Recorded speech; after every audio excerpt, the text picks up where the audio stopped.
Hi, welcome to Stories of Art. My name is Carel Huydecoper and today I want to tell you the story of this wonderful painting by Vincent van Gogh. It's called Starry Night and it's one of art history's favorites. And I can tell it's one of my viewers' favorites as well because I had a lot of requests from you guys to talk about this one. So here goes. Now, during this video I'm going to pronounce the name of the painter the Dutch way, which is Vincent van Gogh. I know you're probably more familiar with people saying something like Van Gogh or Van Gogh, but well, it's the Dutch pronunciation and he was a Dutchman, more or less. Well, he was born and raised in the Netherlands. So I'm going to pronounce it the Dutch way. Anyway, let me get out of the way. It is, as I said, one of those extremely popular paintings by Vincent van Gogh, and so it might surprise you to know that he didn't like it. At least not at first. But first let me give you just a little bit of background about Vincent van Gogh. I assume you know sort of the outline of his life, but let me just share some basics about the man that may shed some more light on this painting. He was born in 1853 and in his family there were two main professions. Many people were ministers, Protestant preachers, theologians, and another group consisted of art dealers and artists, which I always find a strange combination because you might not associate the one with the other, especially when you realize how many artists in the 19th century lived, well, less than exemplary lives in Protestant Christian views. And throughout his short life, I mean, he died at the age of 37, Vincent seems to have been torn between these two careers. You see, his first job was as an art dealer. He was 16 at the time and he got the job through an uncle, who was actually also called Vincent van Gogh, called Cent by most people. And that uncle worked for a company called Goupil and Company, and he got Vincent his job there as well. It was one of the largest art dealers in the world, and they had branches all over Europe. And Vincent was trained in the branch in The Hague, in the Netherlands, and then stationed in London. Later his brother Theo joined the company as well and was also trained in The Hague, and at some point later in his life was sent to Brussels, Antwerp, Paris. So you might say that Goupil and Company played a very central role in the life of Vincent van Gogh. You see, even when he didn't work there anymore, his brother did. And when Vincent finally decided to become a full-time artist, he joined his brother in Paris, where Theo worked for the same company. And actually, Vincent was quite successful at being an art dealer, and his brother Theo was very successful. He's often credited with spreading Impressionism across Europe because he would buy these works from the Impressionists in Paris and then these were sold in branches of the company elsewhere in Europe. But it's also through his job at Goupil that Vincent came into contact with a number of artists in The Hague. And that's where he got his first lessons in drawing and painting from professional artists, who, by the way, seemed to have disapproved completely of his style and thought he wouldn't amount to much as an artist, which may well have influenced his decision to become a preacher instead, because at some point he decided he didn't want to have anything to do with the world of art and he became a Protestant missionary. But after he had done that for a time, he started to study painting again, and this time with a cousin of his called Anton Mauve in The Hague. Now, the early work of Vincent van Gogh was very dark in tone, and his subjects were usually peasants. This is actually one of the first large works where he tried to work in a sort of his own style. It's called The Potato Eaters. And it's a scene of peasant farmers having dinner, but they're poor farmers, and that's why they have a very simple meal that consists just of boiled potatoes. He made this one and a number of other painted studies for this painting that are often called its companion pieces, and you can see all of them in the Van Gogh Museum in Amsterdam. And Theo asked him to send some of these works to display in his art dealership.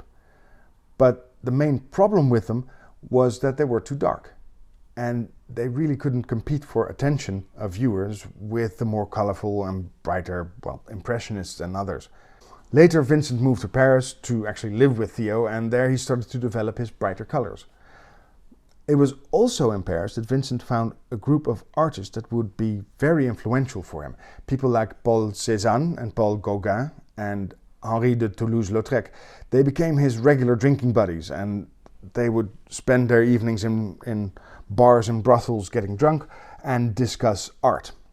Or at least what they wanted out of art. And they each wanted something completely different, so you can't really call them like-minded, but what they all wanted to do is find some sort of direction for their work, which was in each of their cases a break from Impressionism. That is why later art historians would label artists like them as post-impressionists. However, it was important to all of them to find a way forward in art, which is actually a completely new thing, to think that art had to progress in some way and had to have a direction. And we know about their discussion only through whatever they wrote about it later on, which wasn't much, because most of these were drunken discussions in bars, but Vincent wrote a lot of letters to his friends and family and would refer to these discussions. And in those letters he often referenced Paul Gaugin, who apparently was the one he could have the most frank discussions with. Now, a little later, in 1888, Vincent moved to Arles, and it seems that that is where he actually found that direction that he was looking for. I call it a direction because it's not really a style that you could name, but he was sort of searching for a way to express himself, and that's what he started to find in Arles. It's there that he started to paint his most recognizable works. By far his most famous works, and pretty much everything that he painted that everybody knows about, was painted in the last 2 years of his life. That actually meant that he worked at an almost frantic pace. He often completed several paintings in a day, because the majority of his work, some 600 paintings and some 1,500 drawings, were made in that period.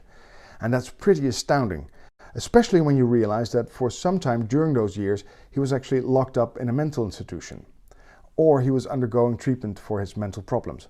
Because of course you know that he suffered from mental illnesses, and I'm not going to try and tell you what type of illness he suffered from, because I'm not a doctor. I'm not a mental health specialist, but he himself complained about depression and delusions. And we also know that he worked frantically for short periods of time and then didn't do anything for a week or two. And some of his problems he seemed to have had for a long time. But it became much worse in the last 3 years of his life. It probably didn't help that he had contracted syphilis, which again probably wasn't the cause of his problems because he had them for a longer time, but it could very well have made them worse. And we can be sure that it didn't help him that he didn't take very good care of himself. Often his diet consisted just of bread, alcohol and tobacco. And this was not necessarily due to poverty, because he wasn't that poor, and in any case he often drank in bars and brothels, which is not your cheapest option. So he could have opted for a healthier meal instead of drinking. But I guess that's the problem with alcohol addiction. That's the depressing part of his life. The exciting part is the work. Especially the work that he did in those 2-3 years and his excitement about it. He had found that way in which he wanted to express himself. And not only do we have the paintings, we also have descriptions of his work and his process through his correspondence with his brother and with several friends. Because in this period he was frustrated but very successful. And that success, of course, wasn't directly financial success, but certainly artistic success. And he did feel that at times. But I always find it strange to realize that most of the artistic career of Vincent van Gogh took place in a period of just over 2 years. And all those paintings that have influenced so many people and are still admired by millions every year were made in such a short period of time. It is also the reason that his paintings aren't just dated by year, but also by month and day of the month, because we've been trying to piece together the exact order in which he made them, which is tricky because he just wrote a year on them, not a date. But of course he wrote about them in his correspondence with his brother and with friends. And through that we can figure out what paintings were painted when, so we can get it down to the right week. And it helps of course that the letters he wrote were dated. And that's how we know, or we can deduce, that Starry Night was painted around the 18th of June of 1889. At the time he lived in St. Paul de Mausolea, a lunatic asylum in Saint-Remy de Provence. And he had checked himself in about 6 weeks before. Now, I know people always tell you that he was so incredibly poor, but again, that's not exactly true. His family had a bit of money and that's why they could support him. And the mental institution that he lived in was actually one for rich people. It was one where you would actually receive treatment, or at least care, which was not true for every hospital or asylum at the time. And in it, he didn't just occupy one room, which was normal, he got two of them. One on an upper floor, that was his bedroom, and one on the ground floor where he had a studio. Now at night he was locked up in his bedroom. And it's important to know that he was not allowed to paint in his bedroom. That's important because Starry Night is thought to be at least partially a view from his bedroom. And at certain times he was allowed to go outside and work outside. But at other times he was not and was confined to his rooms. For that reason, he made a number of what we call interpretations of other paintings. Not copies, but sort of reimaginings of the works of other artists. And he made those often after lithographs that were published in books, for instance. There's this one by Millet that was based on this picture. But I guess the printed version that Vincent had was a mirror image of the original, which often happened with prints at the time. So that's why he painted it in a mirror image as well. Actually, one of the reasons that he was in this asylum is because he had had a breakdown in Arles. He had wanted to get his friends from Paris to join him there so they could make some sort of an artist colony. But his friends didn't want to leave Paris. Only Paul Gaugin joined him for almost 2 months. And their period together ended in what we think was a fight. It is the famous incident in which Vincent cut off part of his ear. These days there's lots of different theories about what actually happened that night. There's even a theory that somehow Vincent was struck with a saber, but to protect whoever did it, he claimed that he had done it himself. But really, we'll never know, because it's an incident that happened between two very drunk artists in the middle of the night, and perhaps we shouldn't make too much of it. Except that we know that it was the start of the mental breakdown for Van Gogh. And shortly thereafter he went to Saint-Remy de Provence to seek treatment. And of course that's where he painted Starry Night. Now, as I said before, he wasn't allowed to paint in his bedroom, but this view is at least partially a view from his bedroom window. So either he would have to work from sketches or from memory. Well, most certainly from sketches, because he made a number of drawings and paintings based on the view from his bedroom. These, for instance, are earlier paintings of a wheat field with a wall around it, and that's the exact view from his room. So he must have sat there at the window and made charcoal drawings. For some reason he was quite fascinated with that view, but maybe that's just because he spent a lot of time in that room. But in these earlier paintings you can see these same hills or mountains in the background. They are called the Arles mountain range. You can see that they follow the exact same lines as they do in the background of Starry Night. But what we don't see in these views is the tree. It's a cypress tree. Is that the way you pronounce that? I'm not entirely sure. But there were definitely trees of this kind in that area, because he also made a painting of this particular tree in other paintings. For instance, this one. It's now in Prague. We think it's a view from another side of the asylum. And so it was made on a day when he could work outside. And there's another thing that you don't see in the views from his room. And that's the town that's in the painting. Now if you look back at the painting in Prague, the one with the tree, that actually has some buildings on it, but not a town. And it could be a portrait of a town, and then you would think of course, Saint-Remy, which is nearby, but it doesn't look like Saint-Remy because of the church tower. It looks nothing like any church tower that was ever in the town. It actually looks more typically Dutch. So most likely he just made it up. And the rest of the picture seems like a combination of different sketches and paintings that he had made before. And he had just fused those several views into, well, one picture. Now for most painters in history that would not have been a strange way to work. Landscape painters throughout history would make things up as they went along. They would go outside and sketch things from an angle that they found interesting. And then they would combine their sketches into a picture. That was called pittoresque, which literally means fit for a painting.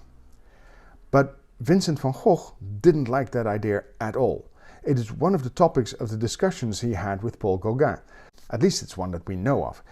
Vincent van Gogh said he always wanted to adhere to nature. He wanted to paint what he could see, and he called nature his guide. And he often commented on that he wanted to be truthful. Now these two things, following nature and being truthful, can mean all kinds of different things within discussions about art. You could think that being truthful to nature would mean you try to paint like a photograph, but Van Gogh clearly didn't want to do that. So maybe it's a truthfulness that comes out when you compare him to Gaugin, because Gaugin liked to combine all kinds of different things and place them together to make a new composition. Gaugin said that an artist can create an entire work of art in his head, and only reference to the visual world and recognizable objects for people to relate to. A very good example is it's one of his most famous paintings called The Vision After the Sermon.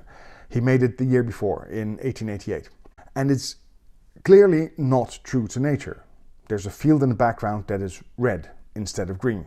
The idea in this case is that these women have come from a sermon in a church, and afterwards they see this vision of Jacob wrestling the angel, which is very much a subject for a different video. But for now, it is clear that he did not want to depict a specific place. He's depicting some sort of an idea he had in his head, a fantasy of some kind. And he called these abstractions, which is something different from what we would later call abstract art. But it's simply the term that he used. And Van Gogh was of the opinion that this was untruthful. And he wanted to strive for an art that revealed truth by following nature. And for that reason, it's quite strange to find a painting by Van Gogh where he didn't do that. Because here he combined different views into one painting to depict a place that doesn't exist. And we can be quite sure that it was an experiment for him, because in a letter to a friend of his called Émile Bernard, he wrote that he tried an abstraction, but that it didn't work, and he thought of it as a failure. Remember, that's what I said at the beginning of this video. Van Gogh didn't like this painting originally. Actually, he shipped a number of his paintings to his brother, and to save on postage decided not to send this one because he didn't like it anyway. But he did mention it in his letter to Theo. He mentioned that he had done another night study, but later in the letter he said that it meant nothing to him at all. By the way, he said in that letter that he had done another night study because he had done some of those before. He had made a view across the river Rhône when he lived in Arles. And in that one in particular, you can see that he was playing with the way he could show brightness of a star in the dark sky, which isn't easy to depict really. And he sort of made rays of light, almost as, well, sort of the petals of a flower. But he also famously made a painting of a café in Arles, the one that he frequented when he lived there. And there you can see some stars as well, which are mostly just blots of light with yellow surrounded by white blots. Now I also like to compare it with a view of the inside of the cafe. You can see the billiards table and drunk people actually sort of standing quite drunkenly, but also the way he depicted the light from the lamps, which to me resonates very well with the way you perceive low lighting, especially when very, very drunk. But it's interesting to see that here he shows that as sort of stripes of light in a circle around the source, because he did the same thing in Starry Night. And I think that works very well. It's a good idea. Because in Starry Night, suddenly the sky becomes filled with these circular motions that seem to give sort of character to the sky. And it very much makes that background come to life. And apparently he liked doing that because he did it even when the background of a painting didn't have to be anything at all. Like in this self-portrait, for instance, where simply the touches of the paint make an entire drawing of their own, even though it doesn't depict anything in particular. This is, by the way, a self-portrait that he did several months after Starry Night. But it is that sky that is so mesmerizing, isn't it? And it works so well, I think, because it's fit in that landscape, with that tree as solid elements and with the sky behind it. And it seems that he had been working on this picture for quite some time, at least in his mind, because he wrote in a letter to Theo several months before he made Starry Night, saying that he wanted to make another night study. And at some point he combined all of these drawings and paintings that he had made of the surrounding area of the hospital in Saint Remy into this one picture. In one of his letters, he also mentioned that he often rose before dawn and he stared through his window and saw the morning star shining brightly. Most likely that would be Venus, that would appear in the lower southern sky early in the morning. And it would look like the largest star in the sky. So perhaps that is that bright one to the right side of the tree. Now there's been an enormous amount of discussion about the swirl that goes through the entire sky.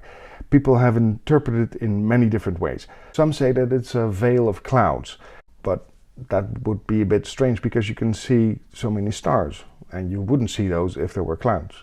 Others see the Milky Way in it, and yet others see it as the Mistral. That's that strong cold northwesterly wind that Van Gogh mentioned in several occasions because he said it had an impact on his mood.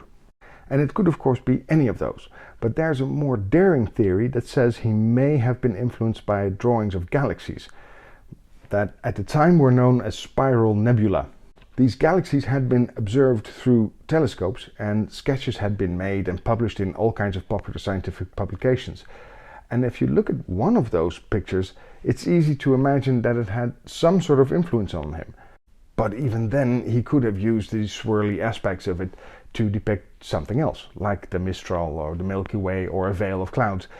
And it's by no means certain that he had actually seen any of these drawings, even though they were pretty popular. But I don't think that Van Gogh tried to depict any literal thing. He didn't want to take a photograph of the sky at night. He wanted to make some sort of an interpretation of the night sky. And you can see that he wasn't too focused on getting it exactly right, especially when you look at the moon that is placed at this sort of peculiar angle that it never does in reality. Now, I've been talking about the way he painted things in this painting, but not why he painted it this way. And in fact, I won't. Because really that's your job. You see, Van Gogh did not paint a lifelike picture of what he saw. We know that.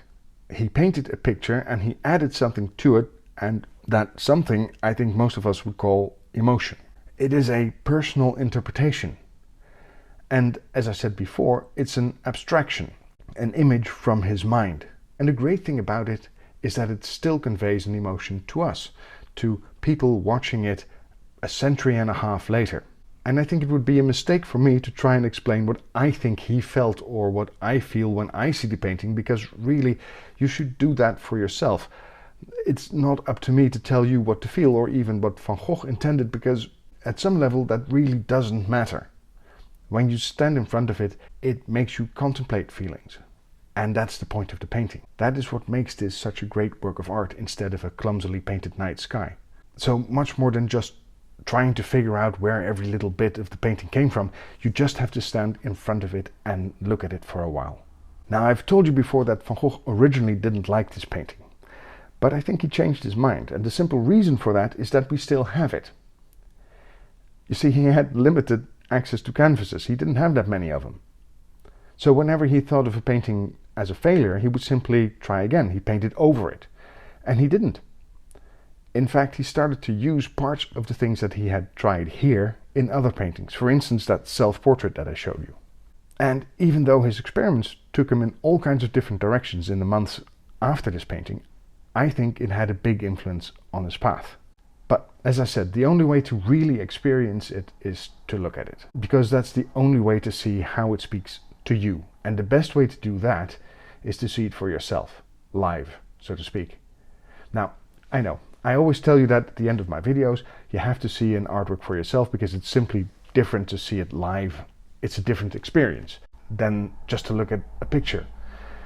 But with these paintings, it's actually more true than usual because Van Gogh used thick paint and quick brush strokes that make the paint stand out in its blobs and blots. And it's actually almost three-dimensional instead of just two-dimensional. And you really can't capture that on a photograph.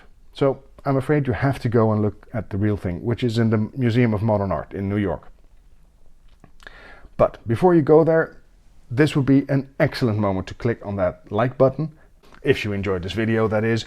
And if for some odd reason you haven't subscribed to my channel yet, this would be the perfect opportunity. You can also hit that notification icon, that's that little bell, and then YouTube will send you notifications anytime I post a new video. So, in any case, thank you very much for watching, and see you again soon. Bye.